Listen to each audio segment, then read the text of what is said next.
Good evening, everyone. This is Rowan here for your midweek reading. Thank you all so much for calling in. Tonight I'm going to be doing just a 10-card Celtic Cross spread to get a general reading on the week and to see what the planets and life has in store for us today. So the cards are already shuffled, and I'm just going to deal them now.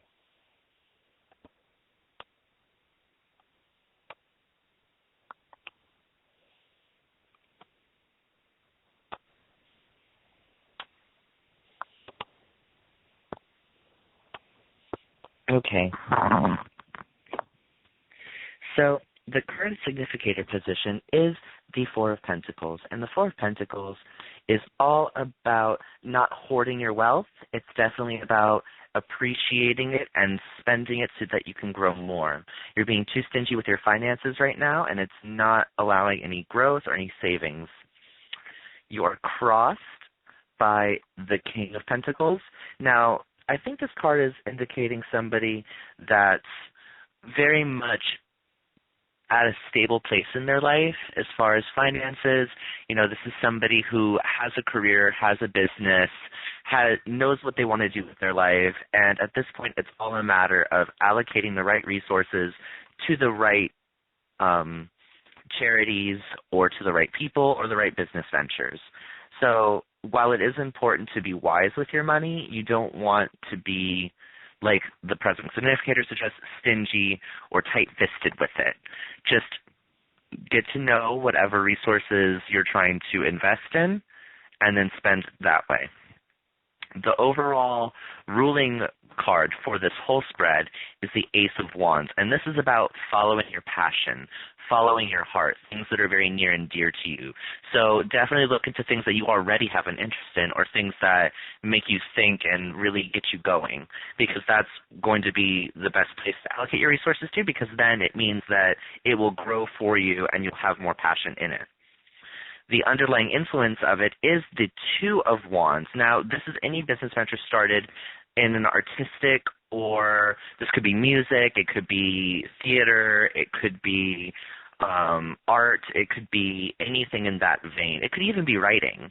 So this is definitely something you need to look into within yourself. I think it means that you've already found what it is you're kind of looking for, or what direction you want to go in. You're just being skeptical about it, and you're not wanting to take the necessary steps towards it.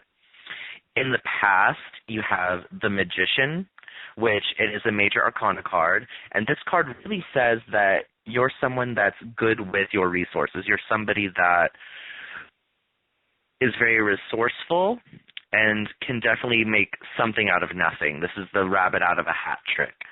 In my card, it's depicted as a shaman with various tools and trinkets of the art and him invoking up the spirits.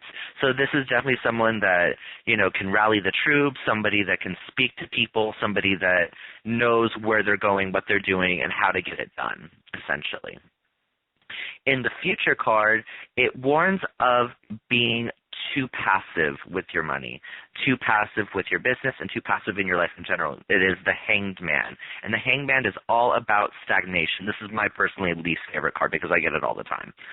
The Hanged Man really warns about not sitting and waiting. It warns about becoming complacent in any given circumstance.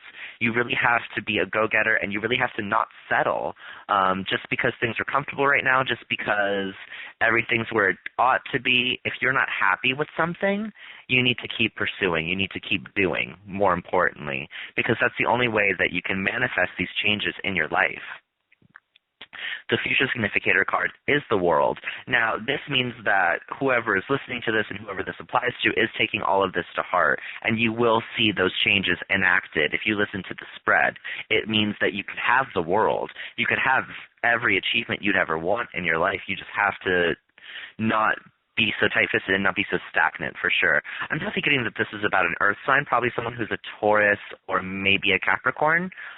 Virgos generally tend to be a bit more innovative than the other two earth signs, so I don't think it's necessarily about that. If you are listening and you are an earth sign, thank you so much for listening and for being open-minded enough to take this to heart. I know this may seem out there or off the cusp, but definitely thank you for listening, and I appreciate it. The next card up is the view of others. Now, this is the Two of Pentacles. So you're somebody that people want to invest in. People see you as being very stable and very grounded, and also somebody that knows how to make a buck, more importantly. I don't know if you've maybe had many jobs in the past, or definitely never go hungry, never go homeless, etc.